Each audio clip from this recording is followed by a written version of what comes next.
नमस्कार दोस्तों। मेरा हिंदुत्व हर व्यक्ति को, सभी धर्मों को समान आदर करना सिखाता है। मेरा राम राज्य का रहस्य इसी में निहित है। यह बात महात्मा गांधी ने 1947 में कही थी। हमारे राष्ट्रपिता महात्मा गांधी ने, और उन्होंने जब यह बात कही थी तो उस भारत के संदर्भ में कही थी जिस भारत को इस राम राज्य की आवश्यकता थी। और इसी राम राज्य की नींव पंडित जवाहरलाल नेहरू ने रखी थी, जहां सभी धर्मों का आदर हो और सभी को आदर करना सिखाता हो। जी हां, और इसीलिए शायद पंडित जवाहरलाल नेहरू ने कहा था, कोई भी लोकतंत्र अभाव, गरीबी और असमानता के साथ लंबे समय तक नहीं चल सकता। यानी अभाव को खत्म करना होगा, गरीबी को खत्म करना होगा, असमानता को खत्म करना होगा। इस नीति पर पंडित नेहरू ने भारत की सत्ता को आगे बढ़ाया था, और यह सोच थी, यह उद्देश्य था। इसीलिए हमारे संविधान में समानता की बात है, सभी धर्मों के बराबरी की बात है। और यह सब सोच जब होती है तब यह देश बनता है। तो इसीलिए गांधी जी एक और बात कहते थे, मैं ऐसे भारत का स्वप्न देखता हूं जहां ऊंच नीच का कोई भेद ना हो। अब आप सोचिए, ये मैं आपको 3 कोट इसलिए बता रहा हूं। आज के हालात क्या है? आज जो हमारा प्रधानमंत्री है, पिछले 11 साल से है, और 11 साल पहले जब वो प्रधानमंत्री पद का कैंडिडेट था भारतीय जनता पार्टी का, तब तमाम जगह यही बातें कहता था जो पंडित नेहरू ने कही, जो महात्मा गांधी ने कही। लेकिन आज वो जो कर रहा है बिल्कुल इससे उल्टा कर रहा है। आज देश असमानता में समा रहा है, आज देश बर्बादी की तरफ जा रहा है। आज भारत को दुनिया में अविश्वसनीय देश के तौर पे देखा जाता है, संकट के तौर पे।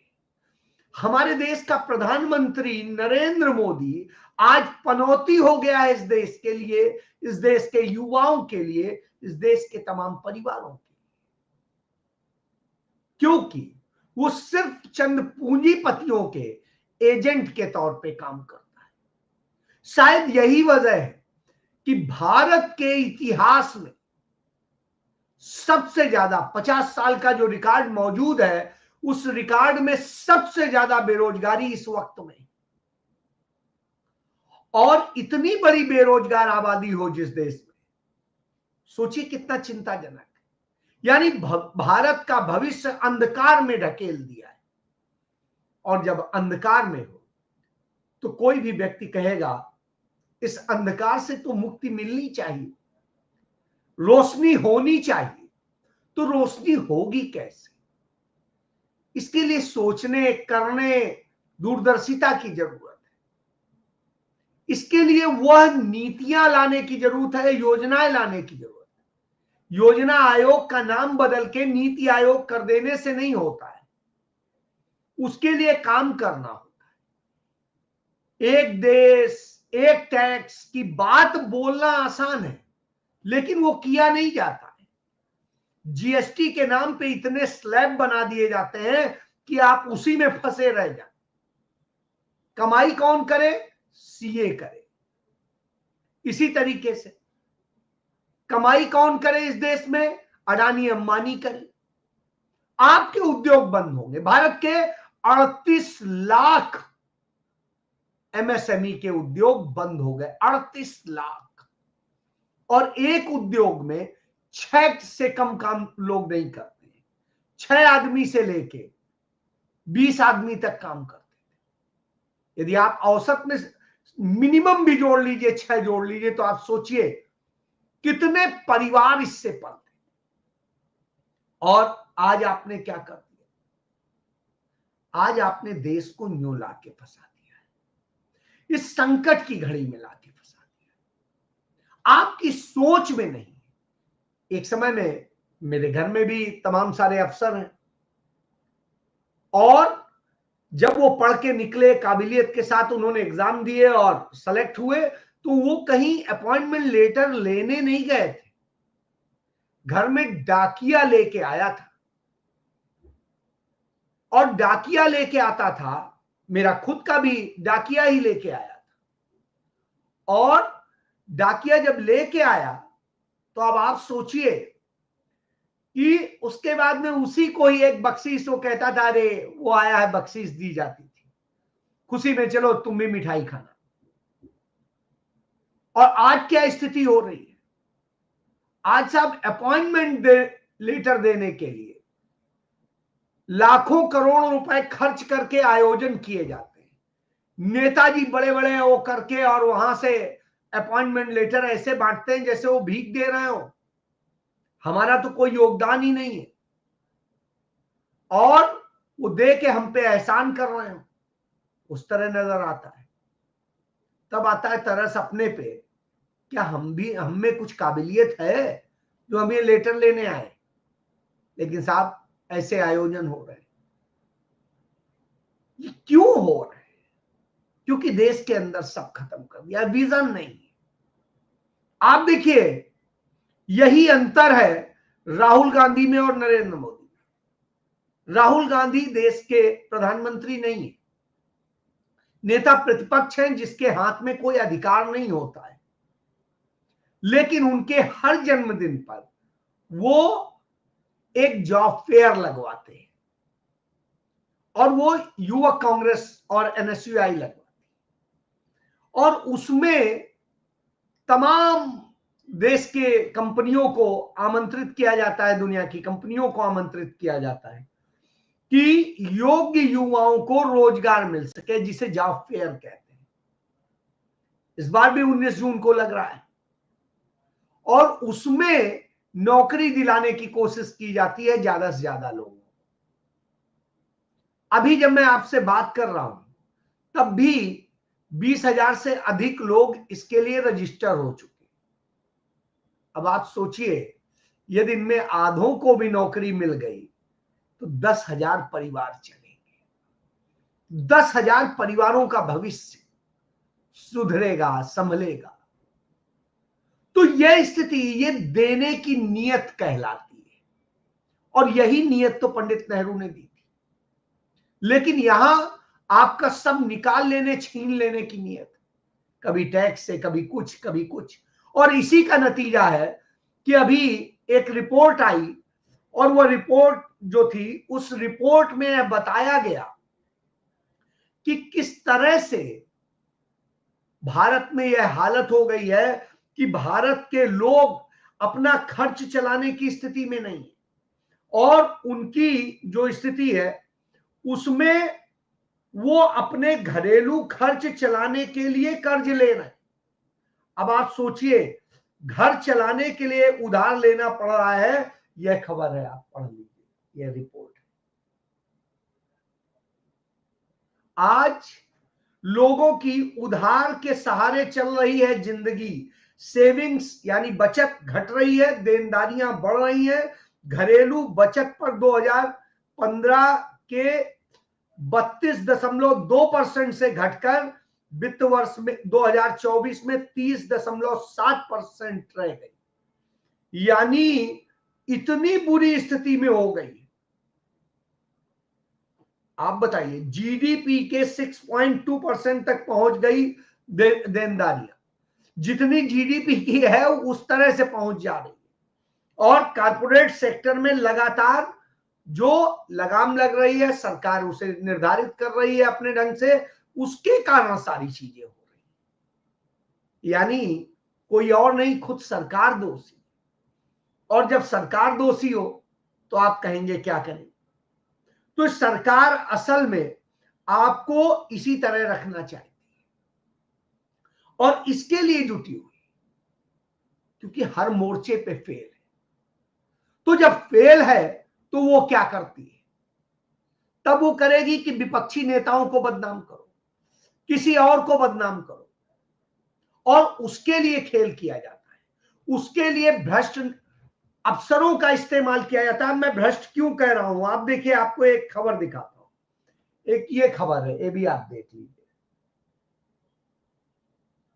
तमाम सारे लोग कहते हैं आईएएस अफसर खेमका ने तो वाड्रा के खिलाफ ये कार्रवाई कर दी थी, वाड्रा के ये करी थी।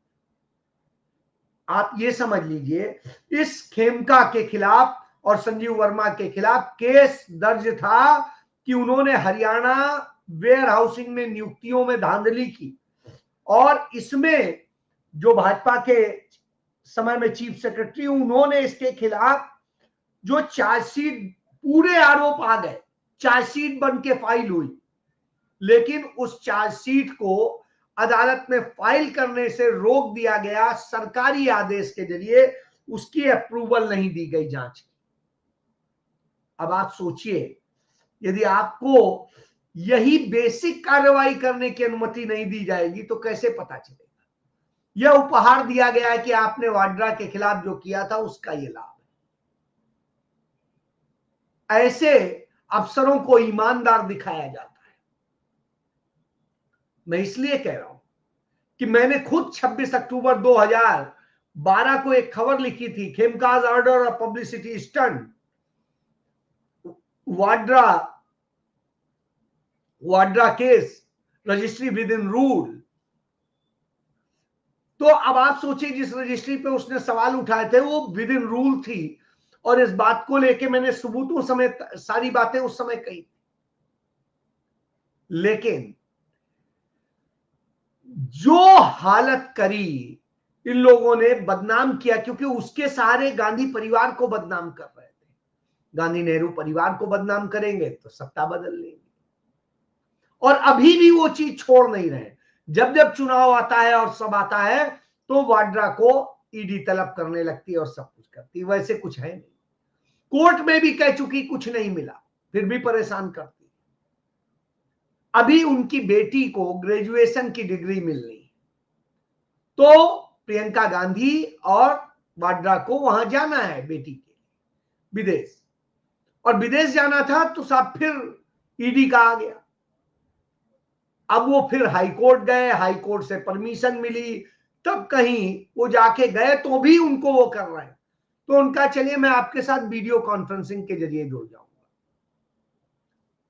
आप सोचिए, ऐसे परेशान किया जाता है, यह करके देश को दूसरी तरफ भ्रमित किया जाता है, और दूसरा विश्वगुरु बनने का पूरा ड्रामा करते हैं। लेकिन जब दुनिया की बात आती तो पिछले 11 साल में भारत की कूटनीति, विदेश नीति इतनी बर्बाद कर दी है कि आज न भारत सम्मानित देशों में शुमार हो रहा है, न भारत को कोई दूसरे तरीके से विश्वसनीय मान रहा है, न भारत कहीं पर भी किसी चीज में मजबूत है, क्योंकि हम सिर्फ उपभोक्ता बन के रह गए। 145 करोड़ की आबादी, जो हमारी ताकत है, वो ताकत असल में अनप्रोडक्टिव है, यानी बिल्कुल बेकार ये आबादी है, सड़ी हुई आबादी है। अब जब यह स्थिति क्यों हुई है? क्योंकि हम कभी इजराइल के चरणों में बैठ जाएंगे, कभी हम ट्रंप के चरणों में बैठ जाएंगे, कभी कहीं बैठ जाएंगे।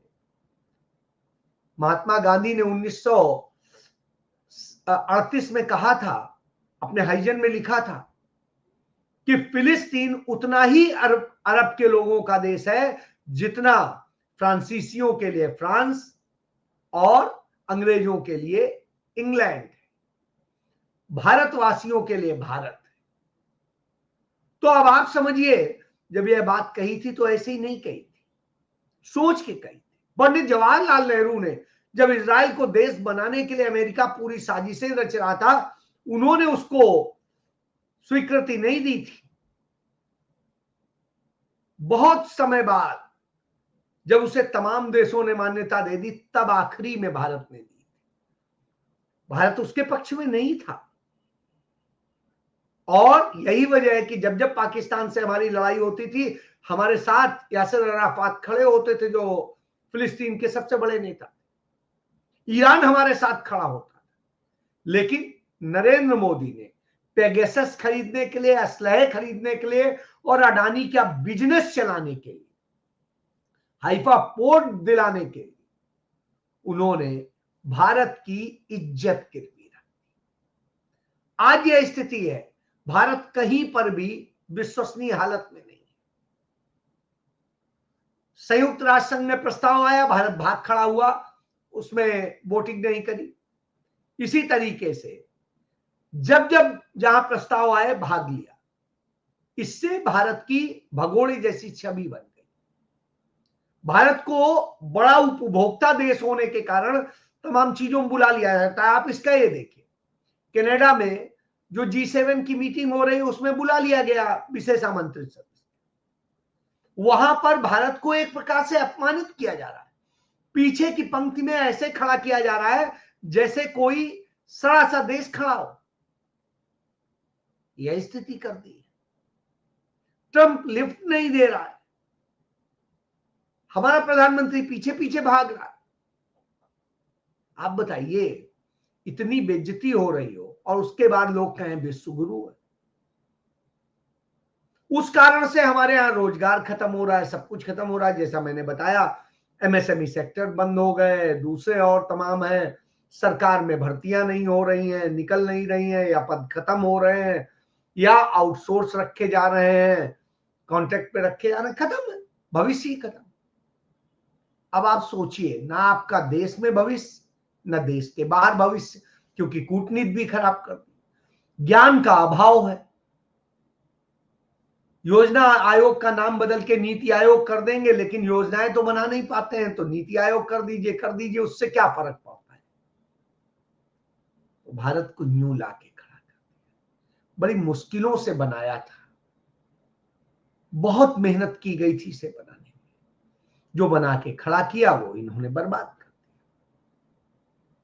अब आपको सोचना है कि किस विजन के साथ आपको खड़ा, उनके साथ जो बनाने वाले हैं या उनके साथ जो डिस्ट्रॉय करने वाले हैं। फैसला तो आप ही को करना है। कीजिए। जय